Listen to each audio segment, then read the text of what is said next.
Hari ini 15 November, alhamdulillah saya udah apal munjiat. Dari pagi sambil aktivitas saya baca munjiat. Berharap juga suami hari ini ada rezeki buat beli beras yang udah habis, stok kulkas sayur udah habis, uang saya sisa 20.000.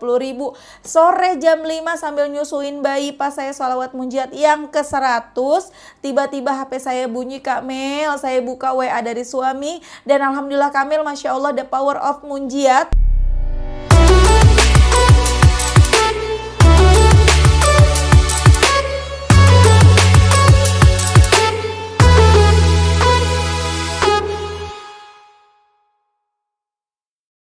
Bismillahirrahmanirrahim. Alhamdulillahirabbil alamin. Allahumma sholli ala sayidina Muhammad wa ala ali sayidina Muhammad. Assalamualaikum warahmatullahi wabarakatuh. Halo teman-teman, apa kabar? Mudah-mudahan teman-teman selalu dalam lindungan Allah Subhanahu wa taala. Amin ya rabbal alamin. Alhamdulillah, kali ini aku akan sharing lagi pengalaman sholawat dari teman-teman kita. Tapi sebelumnya buat teman-teman yang punya kisah keajaiban sholawat, langsung aja kirim ke email aku meliza.arnelia@gmail.com. Kalau bingung cara kirim email gimana, ini caranya. Nah, kamu klik Gmailnya, kemudian kamu klik tulis. Nah, di kepada tuh kamu masukin atau ketik email yang kamu tuju. Email aku meliza.arnelia@gmail.com. Kalau udah, kamu ketik di bagian subjek itu judulnya testimoni atau dikosongin juga boleh. Nah, ditulis email baru kamu ketik testimoninya. Di situ bisa kirim panjang kayak apa juga bisa. Jadi jangan ngetiknya di subjek ya, karena banyak yang kirimnya di subjek, akhirnya kepotong-potong testimoninya gitu. Gampang kan teman-teman? Kalau udah, kalian klik bagian kanan atas tuh yang warna biru, ada panah ke samping kanan gitu, ada gambar panah ke kanan gitu, itu diklik. Nah, kalau itu diklik itu sudah terkirim, nanti ada notifnya kok terkirim tuh ya kan? Gampang kan? Dan buat teman-teman yang belum punya buku ini buku kedua aku, jangan pernah lelah, yakinlah semua akan baik-baik aja. Teman-teman bisa cari di Gramedia, yang masih ada itu Gramedia Duta Mall di Banjarmasin, Gramedia Gramedia di Kimol Banjarbaru, ada juga di Gramedia Depok di Margonda Depok ya teman-teman ya, dan beberapa Gramedia lainnya. Atau teman-teman bisa langsung beli aja ke admin, ini nomor adminnya, langsung WA admin aja, nanti sama admin bukunya dikirim sampai ke alamat kalian. Nah, langsung aja aku akan bacain testimoninya ya. Ini dari Mbak N di Cirebon. Assalamualaikum Kak Mel. Waalaikumsalam. Saya N dari Cirebon. Udah 2 tahun ini saya silent ridernya Kak Mel. Selama ini cuma nonton aja dan mengikuti semua sholawatnya. Masya Allah, salam kenal Mbak N ya. Alhamdulillah selama saya mendawamkan sholawat Jibril, Adrikni, banyak keajaiban yang saya dan keluarga terima dari Allah, termasuk anak. Tahun lalu saya berdoa sama Allah minta anak perempuan jika Allah izinkan di usia 30 tahun. Alhamdulillah di tahun 2024 ini saya 30 tahun, saya sudah melahirkan anak perempuan. September lalu Kamil, alhamdulillah, Masya Allah, selamat ya Mbak ya. Rasanya masih mimpi karena kedua anak saya laki-laki, rezeki juga yang selalu ada aja saat kita butuh dari arah yang kadang kita aja heran. Kemarin 14 November saya tiba-tiba mau menghafal sholawat munjiat karena saya ada amanah 50 juta. Saya harus ada sebelum lebaran nanti. Dari mana uang sebanyak itu? Kita nggak ada tabungan arisan ataupun warisan. Saya butuh pertolongan Allah supaya dibebaskan dari hutang. Hari ini 15 November, alhamdulillah saya udah apal munjiat. Dari pagi sambil aktivitas saya baca munjiat. Berharap juga suami hari ini ada rezeki buat beli beras yang udah habis, stok kulkas sayur udah habis, uang saya sisa 20.000. Sore jam 5 sambil nyusuin bayi pas saya sholawat munjiat yang ke-100, tiba-tiba HP saya bunyi, Kak Mel, saya buka WA dari suami dan alhamdulillah Kak Mel, Masya Allah, the power of munjiat. Suami transfer 1 juta, katanya uang dinas udah cair. Alhamdulillah. Nangis saya Kak Mel. Baru sehari munjiatan Allah kasih 1 juta saat mendesak kebutuhan dapur udah habis. Masya Allah. Doakan saya Kak Mel supaya istiqomah bersolawat dan bisa 1000 munjiat sekali duduk dulu. Segitu dulu. Gimana tadi? sekali duduk supaya bisa lunas amanah saya. Mungkin segitu dulu keajaiban sholawat yang saya rasakan. Masih banyak keajaiban-keajaiban sehari yang saya rasakan sehari-hari. Tapi kepanjangan kalau diceritakan ya Kak Amel. Terima kasih sudah dibacakan. Semoga jadi amal jariah Kak Amel. Sudah jadi jalan Allah supaya saya bersolawat. Wassalamualaikum warahmatullahi wabarakatuh. Waalaikumsalam warahmatullahi wabarakatuh. Mbak Endi Cirebon. Ya Allah, pengen punya anak satu lagi perempuan. Ya Allah, anak saya laki-laki. Ya Allah, ya Allah, nanti umur saya 30 tahun. Boleh ya, ya Allah, nanti saya dikasih anak perempuan. Melahirkan anak perempuan. Dan Masya Allah beneran di usia 30 tahun melahirkan anak perempuan. Alhamdulillah. Pas lagi nggak punya duit, beras habis, ini habis, itu habis, tinggal 20.000. Stres ya, bingung dari mana ya. Ya pasti stres lah. Walaupun hidup ini tidak hanya untuk dunia, tapi kan kita hidup di dunia butuh duit dong ya. Pas nggak punya duit, bingung ya kan. Akhirnya ya udahlah pasrah sama Allah, doa, baca munjiat aja seharian. Masya Allah, tiba-tiba sorenya suami transfer 1 juta, dapat duit dinas udah cair katanya. Masya Allah. Kita nggak pernah tahu jalan rezeki dari mana aja. Nah, banyak kan punya bayi. Kalau punya bayi pasti repot lah untuk bisa sekali duduk 1000 kali. Dicicil aja. Ya kamu lagi duduk misalnya pas anak lagi tidur dapat 100 ya 100, nanti sisanya sambil aktivitas. Dapat 200, dapat, pokoknya dicicil, jangan maksain diri pengen 1000 akhirnya bingung sendiri, puyeng sendiri ya. Kita baca munjiat sama-sama yuk. Allahumma salli ala sayyidina Muhammadin wa ala ali sayyidina Muhammadin salatan tunjina biha min jami'il ahwali wal afat wa taqdilana biha jami'al hajat wa tutahhiruna biha min jami'is sayyiat wa tarfa'una biha indaka a'lat darajat wa tuballighuna biha aqsal ghayat min jami'il khairati fil hayati wa ba'dal mamat. Masya Allah, salawat munjiat luar biasa banget ya teman-teman. Pokoknya terserah mau baca apa, mau munjiat, salawat Jibril, adrikni gitu ya. Tapi kalau misalnya kalian lagi ada punya keluhan sakit ya, sakit entah itu sakit medis maupun non medis, Ibrahimiyah ya. Oke, lanjut, aku mau bacain satu testimoni lagi teman-teman ya. Ini dari Mbak siapa nih, bentar. Mbak Rani. Assalamualaikum Mbak Melisa. Waalaikumsalam. Saya Rani, ibu muda anak 2. Saya ingin berbagi, halo Mbak Rani, salam kenal ya. Saya ingin berbagi perasaan saya setelah mengamalkan sholawat Mbak. Anak kedua saya umur 7 bulan didiagnosa delay motorik disorder, penyebabnya karena anemia dan hipotiroid. Bulan Januari 2024 anak kedua kami menjalani terapi setiap seminggu sekali di rumah sakit. Singkatnya dokter bilang umurnya 18 bulan, umur 18 bulan anak kami harus bisa jalan. Jika tidak harus ada tindakan lagi, cek lab dan lain-lain. Saya udah stres pol Mbak, takut cek lab ulang dan lain-lain, kayak titik terendah merawat anak saya yang sakit di situ. Lewatlah video Mbak Mel, Mbak di beranda dan niat mencoba. Siapa tahu ini jalan terbaik dan tercepat agar anak saya bisa jalan. Saya coba amalkan sholawat munjiat 100 kali per hari Mbak. Sampailah 1000 kali sholawat. Alhamdulillah dengan mudahnya anak saya bisa jalan lancar. Bahkan sekarang udah mau belajar lari. Masya Allah.